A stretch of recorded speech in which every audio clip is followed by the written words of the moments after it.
తాగునీటి ప్రాజెక్టులన్నీ ముందుగా బాధ్యత పూడికలు తీయించడం. కొత్త ప్రాజెక్టుల కంటే ముందు పూడికలు తీయించి ఆ డ్రైనేజీలని సరిగ్గా సక్రమంగా నిర్వహించి ముందు ఉన్న ఆయకట్టుని కాపాడుకునే విధంగా ముందుకు తీసుకెళ్తాం. Land titling act, land registration act గురించి చెప్తున్నాం. వీళ్ళు భూమి మీద పిడికిడి గింజలేసి పండించే పైరుని పండించేవాళ్ళు కాదు. వీళ్ళు ఒక గింజ దాటి చెట్లు పెంచేవాళ్ళు కాదు. మీరు చూస్తే రైల్వే కోడూరులో పాపం ఎవరో ఏదైనా మాట్లాడారు వైసీపీకేనంటే పచ్చని మామిడి చెట్లు నరికేశారు వీళ్ళు. వైసీపీ వాళ్ళు పచ్చని చెట్లు నరికేయడం అలవాటు వీళ్ళకి. ఒక సాగునీరు తాగునీరు కాదు, వీళ్ళు పచ్చని చెట్లు కనిపిస్తే దానికి ద్వేషం ఉంటే చెట్టు మీద చూపిస్తారు. అలాంటి వాడికి అధికారం ఇచ్చారు మీరు. వాళ్ళకి నిజంగా లేదు. ల్యాండ్ టైటిలింగ్ యాక్ట్ ఏంటంటే మీ ఆస్తుల మీద మీకు కంట్రోల్ ఉండదు. జగన్ చెప్తున్నాడు ఈ మధ్యన మీకు మంచిది మంచిది అంటాడు. మాట్లాడితే మనం అంబేద్కర్ గారి విగ్రహం పక్కనంతా పెడతాం. మనం ప్రతి గల్లీలో దేనికి పెడతాం? అంబేద్కర్ గారి విగ్రహం దేనికి పెడతాం? చట్టాలకు మించి ఇప్పుడు మనకి బ్యూరోక్రసీ తప్పు చేస్తే, గవర్నమెంట్ ఉద్యోగులు తప్పు చేస్తే ఎక్కడికి వెళ్తాం? కోర్టు పారదర్శకంగా ఉండి కోర్టుకి అట్లీస్ట్ ఒక విన్నవించుకుంటాం. ఇది నాని పాల్కీవాలా గారు కూర్చోబెట్టి ఇది ప్రాథమిక హక్కుల ఉల్లంఘన అని చెప్పి ఎక్కడో కేరళలో ఒక మఠాధిపతికి ఆయన భూమిని ప్రభుత్వం, అప్పుడున్న కేరళ ప్రభుత్వం తీసుకుంటానంటే ఒకడి హక్కుని నువ్వు కాలు రాసెత్తి ఒక వాడి భూమిని వారి సంక్రమించిన హక్కును తీయడానికి లేదని దాదాపు 15 మంది హైయెస్ట్ ఇప్పటిదాకా భారతదేశంలో ఆయన వాదించి ఎవరి ఆస్తులు ప్రాథమిక హక్కు అని చెప్పిన వ్యక్తి. అలాంటి అంత వాదించిన వ్యక్తి మనకి రక్షణ కల్పించాడు. మన రాజ్యాంగం చదువుతాం, కానీ మీరు అర్థం చేసుకోవాల్సింది కోర్టు పరిధిలో లేకుండా చేశాడు. ఇక్కడ బిల్డింగ్ ఉంది, ఇక్కడ Subhadra electricals hardware plywood furniture అని చెప్పి రాసిన బిల్డింగ్ ఉంది.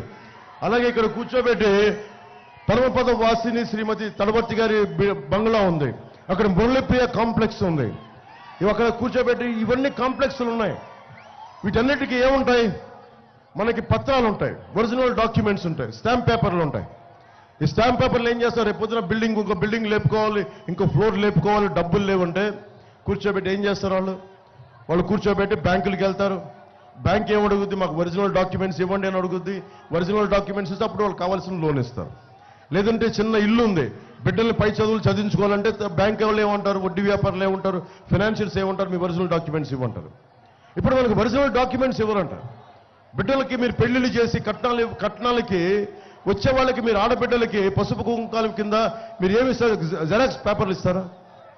జెరాక్స్ పేపర్లు ఇస్తే వాళ్ళు ఒప్పుకుంటారా? నమ్ముతారా? సోషల్ స్ట్రక్చర్ కూడా పాడైపోతుంది. ఇప్పుడు జగన్ ఏదైనా నిజంగా నిజాయితీ పరుడు అనుకుంటే ప్రతి ఆస్తిని తనఖా పెట్టాడు. 25,000 కోట్ల రూపాయల ఆస్తుల్ని ఒక్క వైజాగ్లోనే 25,000 కోట్ల రూపాయల ప్రభుత్వ ఆస్తులను తనఖా పెట్టాడు. ఒక విశాఖపట్నంలోనే. నేను రాష్ట్రం అంతా చెప్పట్లా. నిన్ను ఎలా నమ్ముతావు? నిన్ను కేంద్ర ప్రభుత్వం ముసాయిదా పంపించింది, ఇది పనిచేస్తుందా లేదా, చెడు మంచి చెడు విచారించమని, అంతేగాని అమలు చేయమని కేంద్ర ప్రభుత్వం చెప్పలా. ఒకవేళ కేంద్ర ప్రభుత్వం చెప్పినా కానీ మనం మాట్లాడుకుంటాం, ప్రజలను అడుగుతాం, ఆంధ్రప్రదేశ్ ప్రజలను అడుగుతాం, ఇది మీకు నచ్చిందా లేదా అంటే మీరు నచ్చనప్పుడు ఏం చెప్తాం? కేంద్ర ప్రభుత్వానికి చెప్తాం, ప్రజలకు నచ్చలేదు, మేము దీన్ని తిరస్కరించమని చెప్తాం, దయచేసి మేము తిరస్కరిస్తున్నామని చెప్పాలి. కానీ జగన్కి దీంట్లో చాలా లాభం కనిపించింది. ఏ హక్కులు లేకుండానే ఇళ్లలోకి వచ్చి మన ఆస్తులు లాక్కుంటా ఉన్నారు. దొంగ చేతికి తాళాలు ఇచ్చినట్టు అవుద్ది. మనం కూర్చోబెట్టి మీరు ల్యాండ్ టైటిలింగ్ యాక్ట్ మనం ఒప్పుకుంటే లాయర్లకే సంబంధం లేదంట. ఏదో మీ ఇల్లుని ఏమన్నా కబ్జా పెడితే పోలీస్ స్టేషన్కి వెళ్ళి నెక్స్ట్ వెళ్ళి గవర్నమెంట్ ఆఫీసర్ దగ్గరికి వెళ్ళాలంట. గవర్నమెంట్ ఆఫీసర్ మీ మనిషి అయితే మాకెక్కడ న్యాయం చేస్తాడు? కోర్టుకి వెళ్తే కానీ ఇప్పుడు కోర్టుకి జిల్లా కోర్టులకు వెళ్ళడానికి లేదు, స్థానిక కోర్టులకు వెళ్ళడానికి లేదు, హైకోర్టుకి వెళ్ళాలంట. మన ఆస్తిని ఎవరన్నా దోచేస్తే హైకోర్టుకి నేనే వెళ్ళడానికి ఆలోచిస్తాను. కర్నూలుకి వెళ్ళాలి, లేదంటే అమరావతికి వెళ్ళాలి. లాయర్ని హైర్ చేయగలమా? మనం ఎక్కడ పెట్టుకోగలం? స్థానిక కోర్టులకి శక్తి లేదు.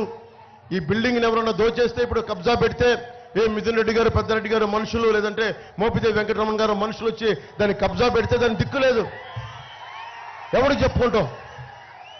అందుకని ఇది నేను ఒక జనసేన మద్దతుదారులు, టీడీపీ మద్దతుదారులు, భారతీయ జనతా పార్టీ మద్దతుదారులు, న్యూట్రల్గా ఉండే ప్రజానికం నేను తిరస్కరిస్తున్నారు.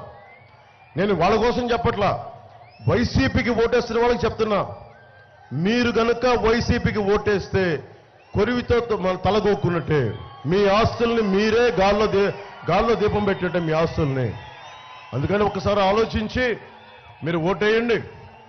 ఎందుకంటే కూటమి ప్రభుత్వం ఎలాగ వచ్చేస్తుంది. ఎన్ని సీట్ల మెజారిటీతో అనే ప్రశ్న తప్ప, అది 130 అది ఎన్ని ఓట్ల ఎన్ని సీట్ల మెజారిటీతో అనేది ప్రశ్న తప్ప వేరే ప్రశ్న లేదు. నేను తిరుగుతున్నాను కదా ప్రతి ఊర్లో కూడా ఒకటే చాలా స్పష్టంగా చెప్తున్నారు. వైసీపీ ప్రభుత్వాన్ని కింద నేలమట్టం చేసేయడానికి అందరూ సిద్ధంగా ఉన్నారు. ఎన్నికల 13 రోజు మనకి 13 కోసం సిద్ధంగా ఉన్నారు అంతే. కాకపోతే అది ఎన్ని ఓట్ల మెజారిటీ తోటి కూటమి ప్రభుత్వం వస్తుంది అనేదే ప్రశ్న. కూటమి గెలుస్తుందా లేదా అన్నదే ప్రశ్న కాదు. ఎన్ని సీట్లతోటి మెజారిటీ తోటి కూటమి ప్రభుత్వం వస్తుంది అన్నదే. సో దాంట్లో భాగంగా నేను ఈ రోజున